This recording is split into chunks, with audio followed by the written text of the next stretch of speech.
On this episode of Exploring Politics, we are going to bring you a very interesting discussion on the new policies of the Trump administration. Please stay tuned.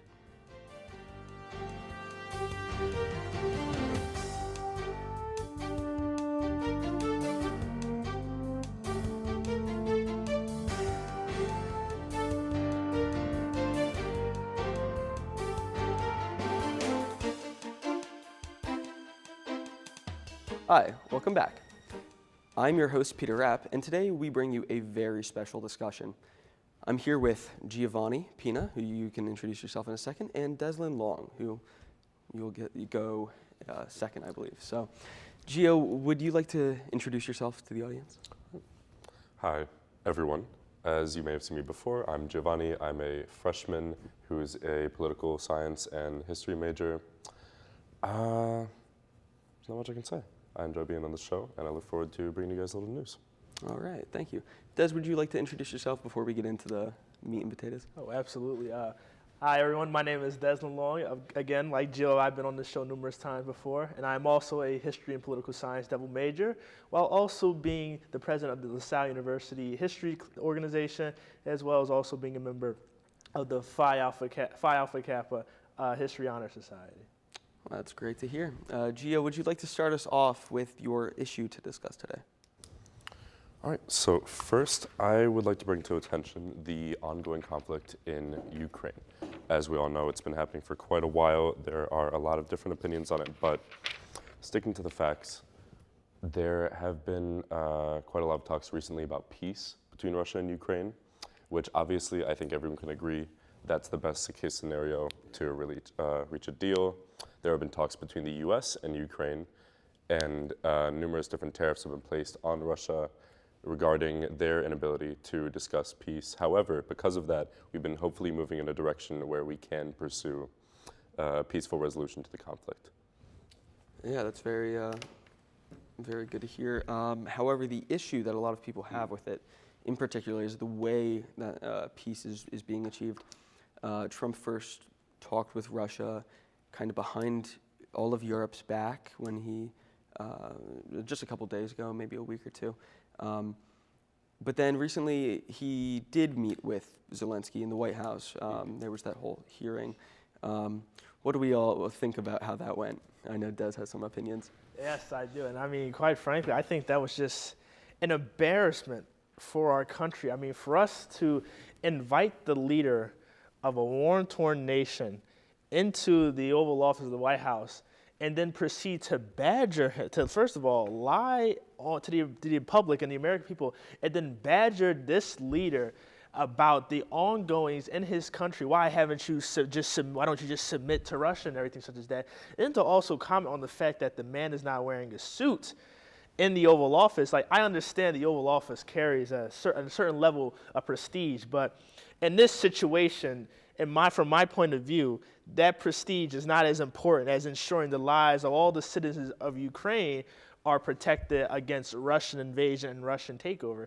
And so for the president and the vice president to just relentlessly attack and badger President Zelensky, that is a bad look for our nation, I must say. And it's just going to drive Ukraine further into the arms of Russia and into their grasp, while also just showing that the U.S. doesn't stick up for the little man anymore, if you will. I think that's a very valid opinion to have. Gio, do you have any thoughts on that? Well, I would honestly like to interject in saying that I think a lot of what the U.S. media shows does not accurately portray the context of the meeting. There was, in fact, a deal that had been proposed between Russia and Ukraine that we had been nearing towards an agreement on. And what is left out a lot in the news stories that we're hearing today is that Zelensky came in with an attitude of trying to encourage Trump and encourage Vice President Vance into either changing that deal or asking for more, which is, I think, what a lot of the right is finding a problem with. And I think that it also makes it a little more sense why there was a bit of frustration on the U.S.'s side in that debate as to why another president who has received a massive amount of our financial, material support, political support, cultural support, is asking for more while we're so close to a deal for peace. Well, I would argue that the only good deal for peace between Russia and Ukraine is for Russia to stay out of Ukraine. The Soviet Union is gone. There is no coalition of nations. Ukraine is a sovereign nation right now, as is Russia. And so I know in one of those deals, they were talking about letting Russia keep part of Ukraine as a part of that deal. That is not a deal. That is an occupation of another sovereign country by a military power. So for me, I think that President Zelensky, I'll say it like this. If another nation tried to take part of the United States, we wouldn't get told to just sit back and take it. It can get a lot worse, but stop it now while it's better. But no, we will want to have the entirety of our country back together, back in one piece, and not have to be bullied relentlessly by a man like Vladimir Putin and now the Trump administration. Yeah, I think those are both very very well versed opinions on this issue. But we're going to move on to another international focus here, and all of the tariffs. I find them particularly interesting. We talk about them a lot in my econ classes. Gio, could you just give us a rundown of what the tariffs are when they were imposed? They were just imposed a couple days ago. But specifically, what could this affect? So, if you're referring to the tariffs between the U.S. and our neighbors to the north and south, there is quite a bit that has been controversial, especially you see in the media with Mexico and the Canadian response as well to these. We understand that tariffs typically have been used as an economic weapon to countries that are not benefiting the U.S. or we see as an issue to us politically. However, I think that the approach has been mostly successful. Whether or not it's a strong arm, whether or not it's ethical, I think that the intent was to ensure that the U.S. is getting what we believe, or at least the current administration believes we deserve from the people that claim to be our allies in the north and south of our borders, as well as ensuring that we're able to make sure that they're going to provide what they say they can provide, as well as knowing that our administration believes we're pulling more than our weight, knowing what our allies are capable of. Right now, Des, what do you think about these tariffs? I would actually have to disagree and say that I don't think that they are going to be a success. During President Trump's speech the other day, when he announced that we were going to be adding more 25% retaliatory tariffs on Mexico and Canada, Fox News themselves had a stock market ticker, and you can see the Dow Jones just drop dozens and dozens of points. The stock market has been falling every day since these tariffs have been announced and these tariffs have been in place. And now President Trump is trying to put tariffs onto China, even more tariffs onto China. And President Xi Jinping himself has said that China is willing to wage whatever war possible against the U.S. if they want to do this. So I think that these tariffs are pretty much just dry for a president that wanted to keep us out of war and say that no more new wars will be started. It really looks like that he's driving us not into just war with China, but into a war with two of our closest allies here on the planet. And it makes me just wonder, why? What is the point? I understand what Gio said of maybe these other nations aren't pulling their weight to help us, but we are the United States of America. We are the most powerful nation in the world. How much help do we really need from these other nations? Let's be honest. If anything, we're helping them more than anything. But I digress. Now, moving to focus more on the economic impact of the tariffs, their international effect is definitely easy to see. In the international community, America has received a lot of flack for implementing these on our neighbors, our friends, our enemies alike, because we just live in a free market world. And in that world, trade occurs between all nations. But America is pretty much a hub. It's one of the biggest markets in the world. So selling goods here is a way that some countries make a lot of their money. And when we restrict that, make it harder, and are trying to shift our economic focus to producing more at home, as Trump is trying to do with the implementation of tariffs, as he has said, there's talks of devaluing the dollar. That way we import less and produce more here. However, the issue with all of this is it's banking on the fact that when we produce more at home, we can do that quickly and efficiently and reach that level of production, because between now and whenever that we reach that point, the economy is going to be on kind of a downward spiral until we're able to meet the demand. And that's one of my biggest problems with all these tariffs. People say, "Oh, we need to do more at home, produce more at home, and everything like that." The United States, in its current state, does not have the infrastructure, does not have the capacity, does not have anything really to be able to manufacture everything that is also being manufactured out in China and Bangladesh and all over the world. To do it back home, we do not have the capacity and the correct circumstances in place for that to happen. For that to happen, we would have to have a whole amount of different things legally wise in terms of legislation that is passed in order to ensure that we have these capacities and we can do that.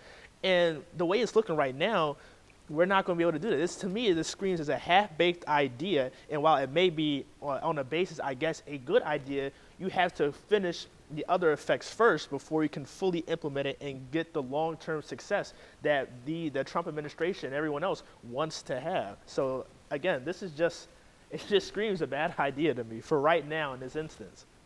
Yeah, I mean, of course. But I think the thing that a lot of people are leaving out is that this is fundamentally the baby steps towards a greater plan of bringing back jobs to the U.S.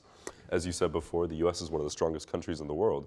But if it's obvious that we can't provide for our own citizens in terms of providing jobs, providing materials that we're outsourcing from other countries, I know there's been a lot of concerns on both sides of the political spectrum about unfair and unethical outsourcing of labor for producing textiles, smaller goods, things like that, in the East especially, and in third world countries. I think that the move to bring economics and production of goods back to the U.S. is a first step, which is going to encourage companies to build more in the U.S., to encourage jobs. And if we're facing unemployment at such high rates in the U.S. right now, why are we outsourcing labor to these other countries when we can't provide for our own citizens? So I think the thing with unemployment right now is interesting. If we just look at the American labor force, the American labor market, we have the deportation of immigrants is something on the table. They work a lot of jobs in the U.S., a lot of underappreciated, very necessary jobs, farming, like labor and construction, service industry. And we're getting rid of that sector of the labor force. The Trump administration plans on cutting the budget for the Department of Education. A less skilled and less educated labor force is less effective than a well-educated one. And then we also have a rising cost of living in housing, in goods, across American cities, making people less incentivized to have larger families. What we have there is over time, we are set on a downward course for our labor force. We have less people to work in the economy. So even if we do manage to bring all these jobs home, we are not cultivating a good society with a strong workforce that will be able to effectively work all of them.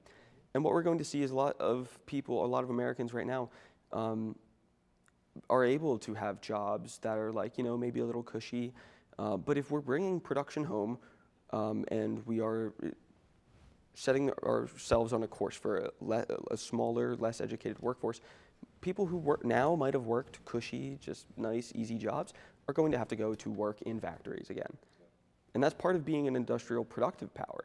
But I don't know if that's really what America thinks is going to happen, or if they think other people are going to work in the factory. I'll get the benefits, I absolutely agree, and it's like in one of my classes we were talking about how the birth of the Industrial Revolution, and it's like, are they trying to cause a second Industrial Revolution in America with all these people, all these jobs coming back here? But again, like Peter said, I personally wouldn't want to work in the factory. My grandfather worked for 50 years in the factory before he finally retired around in, I believe, his mid to late 60s. And so that's just back-breaking, horrible jobs and horrible conditions. And it's like, I saw, of course I was younger, but I saw the effect that it had on him, and I wouldn't want to do that. So I can only imagine the rest of the 375 million Americans in here who would feel the same way or feel a similar sentiment to me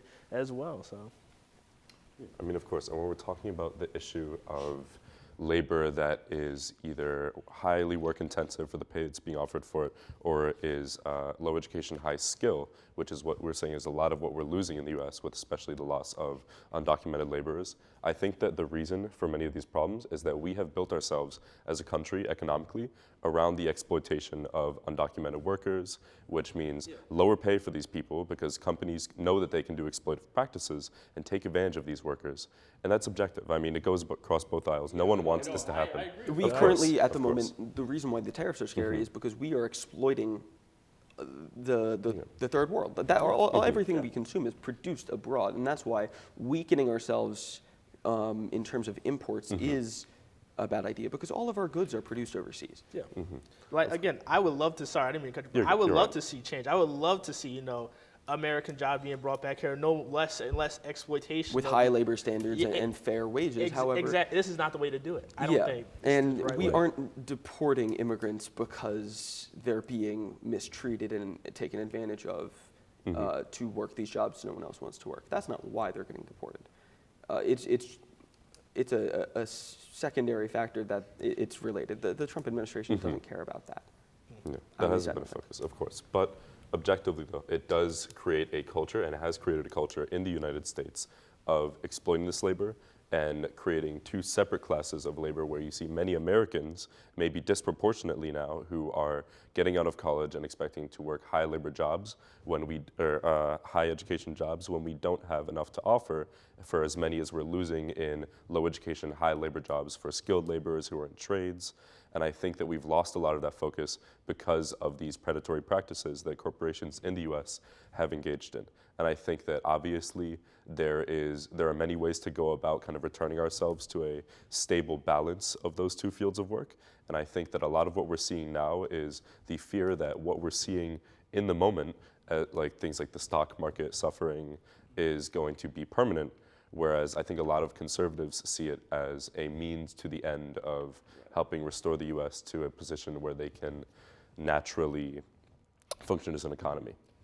Right. Yeah, and I think this is this is the perfect example of the political party system in America. We all have the same end goal for America, to see Americans grow and succeed, but we just have different ideas clearly of how that should be done. And on that note of the American governmental system, let's move on to more of an overview of the administration. What's been going on with it?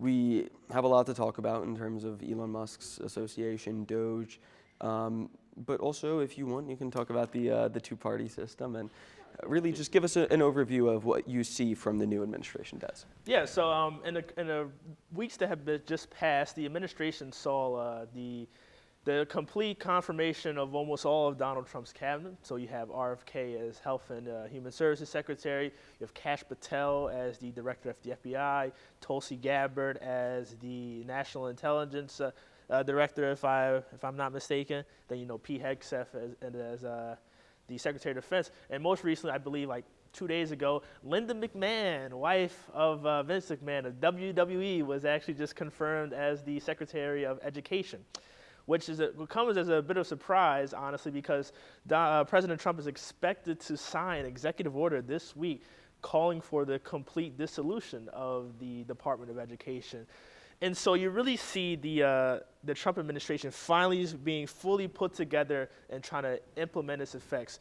I mean, along with Elon Musk and the Department of Government Efficiency, the amount of government workers that have been fired from their jobs for draining the swamp and clearing all those worthless people out, so to speak, is absolutely staggering. From park rangers to IRS workers, and we're actually starting to feel those effects here in Philadelphia. I was just reading an article yesterday where it said that Doge is planning to end the lease for I believe the U.S. Service and Customs Agency, their offices here in Philadelphia. And of course, that's one of the main agencies in the U.S. that regulates big business and corporations. So the administration is really starting to ramp down and put President Trump's message and views finally into policy. Right. Now, with Doge, there's a lot to cover. I feel that Elon Musk's involvement in our government is there's no other word for it other than it is insane. I don't think any private individual businessman should have this much influence. We did not elect him. He was not on the ballot, as far as I remember. And yet now he is able to make decisions that impact the lives of everyone in this country to an extent we haven't seen from an unelected official in quite a long time in America. And I think that DOGE, in what it's trying to, what it says it's trying to do, make the government more efficient, have it spend better, have it budget better. Okay, I have no problem with that. But the way that it's going about it, it's just trimming agencies down to the point where they are entirely ineffective. They are unable to do their job. But the thing is, we aren't spending most of our budget on these agencies. Most of our spending goes to Medicaid, it goes to Social Security. Well, he said on Joe Rogan that he thinks Social Security should be completely cut from the federal government and privatized. That was on the most recent episode of the Joe Rogan podcast. Yeah. Now, they have talked a good bit about that, but those are two things that there's no way they can cut it, right? There's no way they can be able to make that seem justified. They can say there's waste, fraud, and abuse in some, and they can cut some coverage. But in order to recover the amount of money that they want to recover, they would have to fully gut the programs, and there's no way they're going to be able to justify that. So if they do it, it's going to be some horribly, it's not going to go well politically for anyone. So it's baffling to me why they're choosing to do what they are doing in the way that they're doing it. Do you have any thoughts on that? I think that, to be fair, the concerns about government spending are very real, regardless of however they're going after it. A deficit is a problem pretty much no matter what. I mean, the U.S., even a couple years ago, was well over $15 trillion in debt, which is enormous by any standards, even for one of the most economically efficient countries in the world. But with that said, there is quite a lot that we fall short on.